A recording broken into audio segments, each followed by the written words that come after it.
Melakukan voiceover video YouTube adalah sebuah kendala yang dulu pernah saya alami. Mulut itu terasa terkunci, nggak tahu harus mulai dari mana, dan nggak tahu harus ngomong apa. Pas maksain ngomong, malah terbata-bata dan arah pembicaraannya nggak jelas.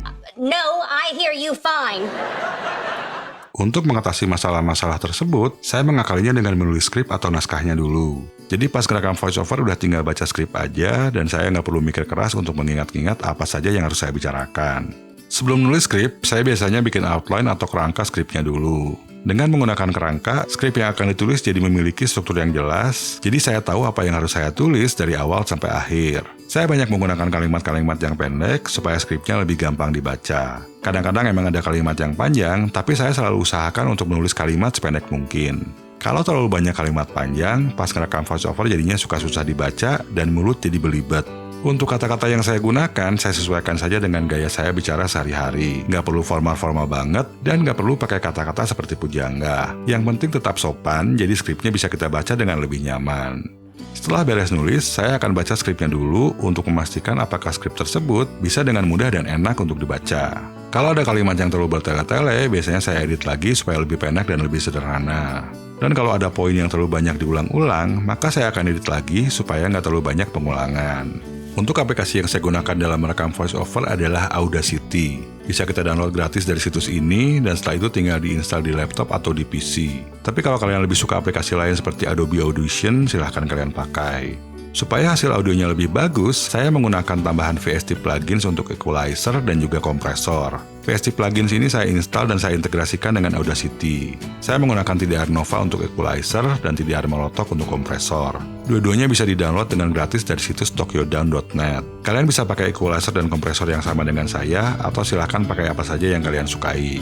Saya akan install dulu dua VST plugin yang barusan saya download, yaitu TDR Nova dan TDR Molotov. Saya ekstrak dulu zip filenya. Selanjutnya tinggal di-double klik aja file installernya dan ikuti on-screen instruction yang ada di sini. Klik next di sini, terus kita accept agreement-nya dan klik next lagi. Untuk lokasi instalasinya, saya akan gunakan default location yang sudah tertera di sini, jadi langsung aja saya klik next. Selanjutnya tinggal klik next terus aja sampai beres. Untuk install plugin yang satunya lagi caranya sama, jadi saya nggak perlu tunjukin lagi. Saya akan buka aplikasi Audacity, dan di settingan ini, pilih mikrofon yang akan kita gunakan untuk merekam voiceover. Apa yang tertera di komputer kalian akan berbeda dengan saya, biasanya tergantung dari merek yang kita gunakan. Terus di settingan ini pilih mono. Untuk mendapatkan hasil rekaman voiceover yang bagus dan tebal itu bukan pakai stereo. Kalau pakai stereo, channel audionya jadi terbagi dua, dan kadang power audionya malah jadi lemah. Jadinya audio voiceover itu kurang tebal. Sekarang kita atur dulu settingan kualitasnya. Caranya tinggal masuk ke menu edit dan pilih preference. Di settingan quality, set default sample rate-nya ke 44100 Hz. Untuk sampel formatnya pilih 16 bit. Untuk sample rate converter di bawah ini pilih best quality. Selanjutnya tinggal tekan tombol OK di sini. Untuk mengaktifkan dua versi plugins yang barusan diinstal, kita masuk ke menu efek, terus pilih add remove plugins. Kita bisa pilih new, tapi kalau tidak ada, bisa cari di bagian all, atau biasanya ada di bagian disable. Nah, ini dia plugin yang barusan saya install, yaitu TDR Nova dan TDR Molotov. Select dua-duanya sambil menekan Ctrl dan klik, terus di sini klik enable, lalu tekan OK. Sebelum rekam, saya akan cek volume mic-nya dulu, karena kalau terlalu besar nanti bakal clipping dan suaranya pecah alias terdengar distorsi. Selain itu, kita juga harus pastikan jangan sampai volumenya terlalu kecil. Klik tombol monitoring di sini, terus kita tes bicara atau sambil baca skrip juga boleh, dan perhatikan volume levelnya. Volume yang bagus itu antara min 24 sampai min 10 dB, dan di sini volume mic saya ada di sekitar min 18 dB. Suara yang terekam nantinya memang nggak akan terlalu besar, tapi hasil audionya tidak akan pecah, dan nanti volumenya pun akan diperbesar dengan menggunakan efek. Kalau di sini sampai keluar warna orange, apalagi merah, audionya nanti bakal pecah. Kalau kayak gitu, berarti volume mic-nya terlalu besar. Untuk jarak antara mulut dan mikrofon juga kita harus atur-atur, kurang lebih jaraknya sejengkal tangan kita, tapi kalian coba aja cari-cari posisi yang pas. Untuk melakukan rekaman, tinggal tekan tombol merah di sini, tunggu sekitar 2-3 detik, terus langsung baca skripnya. Untuk volume suara yang pas saat merekam voice over, kita anggap saja kalau kita sedang berbicara dengan orang yang berjarak kira-kira 2 meter dari posisi kita. Jadi volume suara kita nggak kedengeran terlalu pelan, tapi juga nggak kedengeran kayak lagi teriak-teriak. Pas lagi ngerekam, usahakan badan berada di posisi yang tegak tapi rileks supaya kita nggak kesulitan bernafas. Lalu atur nafas kita setenang mungkin. Nggak perlu tergesa-gesa, baca skripnya pun santai aja. Lalu pastikan juga sediakan air putih supaya mulut kita nggak kering. Karena kalau mulut kering, pas ngomong jadi terasa kurang enak, kadang suara dahak malah ikut keluar. Tapi kalau mulut kita masih terasa kaku dan seperti terkunci, kita bisa melakukan yang namanya vocal warm up sebelum melakukan voice over. Pertama, lakukan senam mulut untuk membantu melemaskan motorik di sekitar mulut. Yang paling simpel, kita bisa mengatakan huruf-huruf vokal A, I, U, E, O, tapi sambil membuka mulut dengan lebar. Jadi otot-otot di sekitar mulut kita bakal stretching. Di YouTube juga banyak senam otot mulut yang lebih advance, nanti kalian bisa cari sendiri. Setelah melakukan senam mulut, lakukan beberapa pemanasan lainnya seperti lip trill. Contohnya seperti ini. Terus lakukan juga tongue trill seperti ini. Terus saat melakukan rekaman voiceover jangan khawatir kalau salah. Tinggal ulang aja baca kalimat yang salah atau yang terdengar kurang enak. Jadi pas ngerekam itu santai aja, saya malah sering berhenti dulu untuk minum atau sekedar ambil nafas. Kalau sudah selesai, tinggal klik tombol stop, terus jangan lupa save dulu. Tinggal masuk ke menu file dan pilih save project. Saya akan beri nama filenya VO dan klik tombol save. Tahap selanjutnya adalah melakukan editing. Ini adalah rekaman voiceover salah satu video saya. Kalau didengar, volume audio voiceovernya itu memang kecil, karena belum ditambahkan efek-efek. Sebagai content creator, sekilas pekerjaan kita cuma sekedar mempublikasikan. Dan sebetulnya masih ada noise yang masuk terekam, terutama kalau didengar di bagian ini. Noise ini datangnya dari suara kipas komputer saya, untuk sekarang saya akan biarkan dulu dan saya akan edit dulu audionya. Di sini kalau didengar, saya sebetulnya banyak melakukan kesalahan, jadi harus ulang-ulang terus sampai benar. Sebagai content creator, sekilas pekerjaan kita cuma sekedar mempublikasikan konten.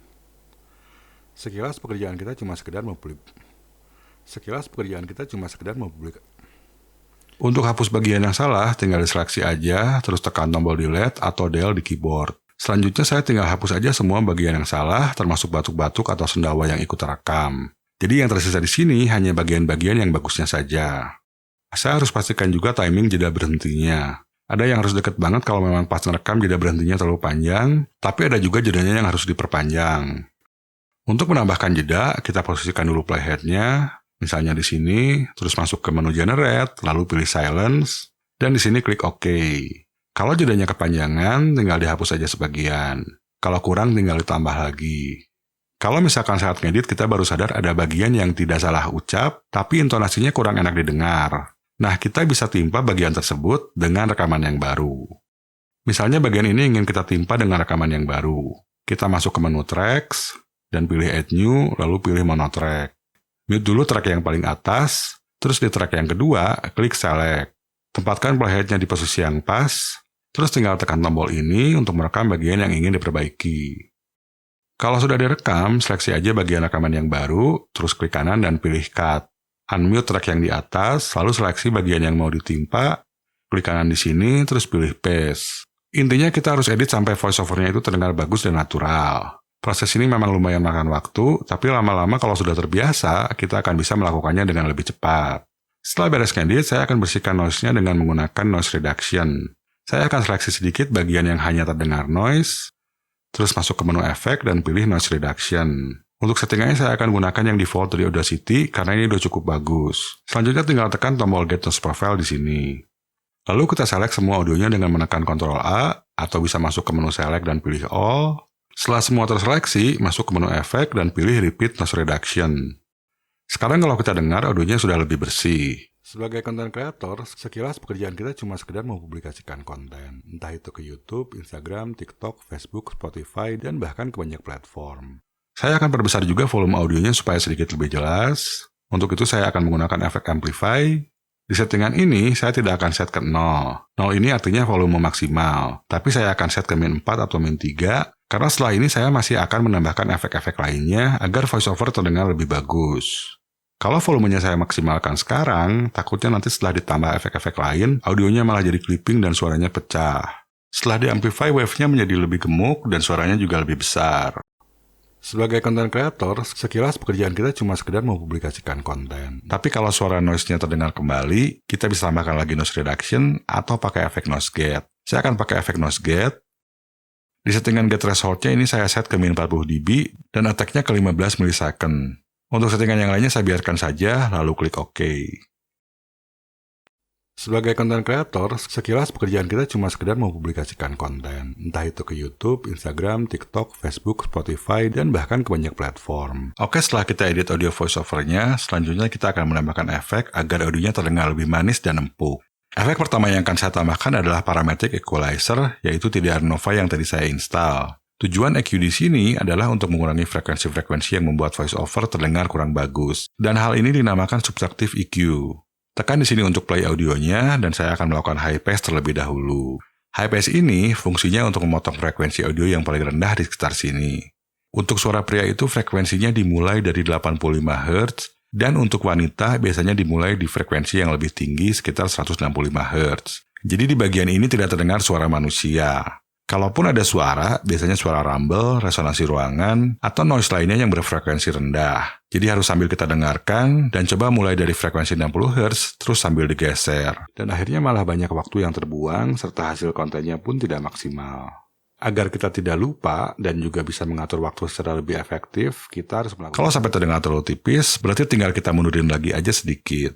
Di frekuensi rendah ini pun, kira-kira antara 50-200 Hz, suka terdapat resonansi ruangan kalau gema di tempat kita merekam terlalu besar. Jadinya bikin artikulasi kurang jelas. Jadi saya akan tambahkan titik baru di sini, terus Q-width-nya saya set ke narrow atau sempit, dan saya akan melakukan sweeping seperti ini untuk mencari bagian yang kurang enak. Kita buat dulu sebuah halaman, lalu berikan judul. Nah, di frekuensi ini menurut saya kedengaran kurang enak, jadi untuk frekuensi ini saya akan kurangi. Nggak perlu mengurangi sampai terlalu besar, karena nanti suaranya bisa jadi terlalu tipis. Kira-kira sekitar 2-6 dB saja, dan ini pun tergantung dari hasil rekamannya. Tapi kalau kita tidak menemukan masalah dengan resonansi ruangan di area sini, berarti udah nggak perlu dikurangi lagi. Di frekuensi antara 300 Hz sampai 600 Hz, seringkali terdapat bagian-bagian yang kurang enak didengar. Caranya sama seperti barusan, saya akan tambahkan titik baru dengan keyword yang agak sempit, lalu lakukan sweeping untuk mencari frekuensi yang bermasalah. Tekan link video YouTube ke sini, maka akan muncul opsi untuk embed, dan videonya akan langsung ditampilkan di sini.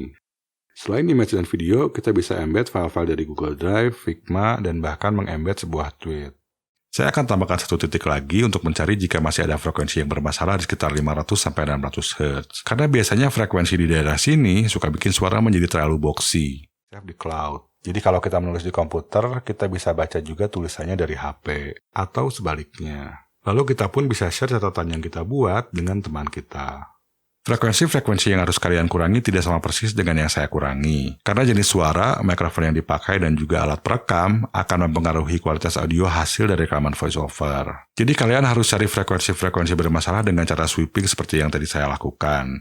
Untuk di bagian sekitar 800 Hz sampai 4000 Hz biasanya jarang ada masalah, jadi saya akan biarkan saja. Tapi nanti kalian bisa coba cari. Dan untuk di bagian 5000 sampai 8000 Hz, biasanya ada suara sibilance yang suka terdengar agak kasar. Suara sibilance itu adalah suara huruf S atau yang mendesis. Dan kalau memang ada, bisa kita kurangi sedikit, yaitu sekitar 1-3 dB saja. Di tahap ini saya tidak akan menambah atau ngembus frekuensi dulu, karena tujuan subtractive EQ itu adalah untuk mengurangi frekuensi-frekuensi yang terdengar kurang enak. Penambahan frekuensi atau boosting akan dilakukan nanti. Kalau sudah oke, selanjutnya tinggal klik apply di sini, lalu tunggu prosesnya sampai beres. Hal selanjutnya yang akan saya lakukan adalah meratakan volume suara voiceover. Dan untuk itu saya akan menambahkan efek kompresor yang tadi sudah saya install. Kompresor ini bekerja dengan cara mereduksi volume yang terlalu besar. Saya akan set rasionya ke 3:1, dan ini berarti untuk setiap 3 dB sinyal suara, maka volumenya akan direduksi sebanyak 1 dB. Jadi kalau misalkan volume lebih kencang sebanyak 6 dB, berarti akan direduksi sebanyak 2 dB. Untuk voiceover, biasanya kita bisa pakai rasio sekitar 2:1 sampai 4:1. Tapi kalian juga bisa coba rasio yang lain, misalnya 5:1 atau 8:1. Agar terjadi reduksi volume, saya akan set threshold-nya sampai terjadi reduksi sekitar 6 dB. Reduksi yang terjadi bisa dilihat di meter sini, dan kalau terlihat seperti ini, berarti kompresornya sedang melakukan reduksi volume. Reduksi sampai 6 dB itu tidak harus secara konstan terus terjadi, tapi hanya di bagian audio yang volumenya paling kencang. Di bagian-bagian lainnya biasanya hanya terjadi sedikit reduksi, atau bahkan tidak ada sama sekali. Settingan letak di sini adalah seberapa cepat kompresornya harus menyerang suara yang volumenya terlalu kencang. Saya akan set agak cepat, tapi juga tidak terlalu cepat. Kalau terlalu cepat, nanti suka terdengar squash atau terlalu sesak. Sedangkan untuk settingan rilis, fungsinya untuk ngeset seberapa lama kompresor akan melepaskan reduksi yang terjadi. Untuk voiceover, biasanya saya set ke sedang saja, dan harus lebih besar daripada nilai settingan attack. Kalau suara voiceover terdengar seperti memompa atau terasa naik turun, berarti settingan rilisnya kurang ngepas. Nah, kita harus otak-atik lagi sampai suara terdengar natural. Dengan menggunakan kompresor ini, level volume suara jadi lebih rata, tapi volume secara keseluruhan jadi lebih kecil. Supaya volume tetap rata dan tidak terlalu kecil, kita bisa perbesar settingan makeup gain di sini. Cuma penambahan makeup gain-nya jangan terlalu drastis, karena nanti bisa clipping. Kita harus cek juga volume meter di sini, jangan sampai ada warna merah. Paling kencang cukup sampai warna kuning saja. Kalau sudah oke, selanjutnya tinggal klik apply dan tunggu prosesnya. Untuk efek selanjutnya, kita bisa menambahkan lagi equalizer untuk membuat audio lebih terdengar bagus. Dan ini sebetulnya opsional saja. Kalau memang suara sudah terdengar enak, nggak perlu lagi nambahin EQ. Tapi kalau suara masih terdengar agak mendem, kalian bisa tambah frekuensi di sekitar 800-4000 Hz. Tinggal dicari aja frekuensi yang paling terdengar enak. Untuk penambahannya nggak perlu terlalu drastis, karena nanti malah jadi bikin suara kurang enak didengar. Kalau suara masih terasa kurang bright, kita bisa menambah frekuensi di atas 8000 Hz, tapi cukup dikit aja. Kira-kira sekitar 1 atau 2 dB saja, karena kalau terlalu besar bisa terdengar suara desis. Sampai di tahap ini, suara voiceover kalian harusnya sudah terdengar lebih bagus dan jernih. Jadi efek-efek yang ditambahkan sebetulnya tidak terlalu banyak dan nggak perlu pakai reverb. Kalau reverb itu digunakan untuk vokal lagu. Kalau pakai reverb di audio voiceover, nantinya bisa jadi kedengaran nggak natural dan artikulasi bicara malah jadi kurang jelas. Nah, terakhir kita tinggal ekspor audio voiceover-nya. Caranya masuk ke menu file dan pilih export, lalu pilih salah satu format file di sini. Dan saya akan pilih WAV karena format ini memiliki kualitas yang terbaik. Kita bisa rubah nama filenya, lalu tekan save. Selanjutnya akan muncul sebuah dialog box di sini, lalu tinggal klik OK saja dan tunggu sampai beres. Setelah membuat voiceover, filenya tinggal dikombinasikan dengan video-video footage yang telah saya kumpulkan, dan di sini saya pun menambahkan background musik serta sedikit sound effects. Coba kita dengar sedikit hasilnya. Sebagai konten kreator, sekilas pekerjaan kita cuma sekedar mempublikasikan konten, entah itu ke YouTube, Instagram, TikTok, Facebook, Spotify, dan bahkan ke banyak platform. Padahal untuk bikin konten itu sebetulnya sangat memakan waktu, karena ada banyak hal yang harus kita lakukan walaupun hanya untuk bikin satu konten. Kalau kita harus mengerjakan banyak hal dan hanya mengandalkan ingatan, maka bisa banyak pekerjaan yang lupa untuk dikerjakan. Nah, untuk kalian yang ingin tahu bagaimana saya membuat video dengan voice over dari tahap awal sampai beres, lanjutkan nonton video yang satu ini. Sampai jumpa di video selanjutnya.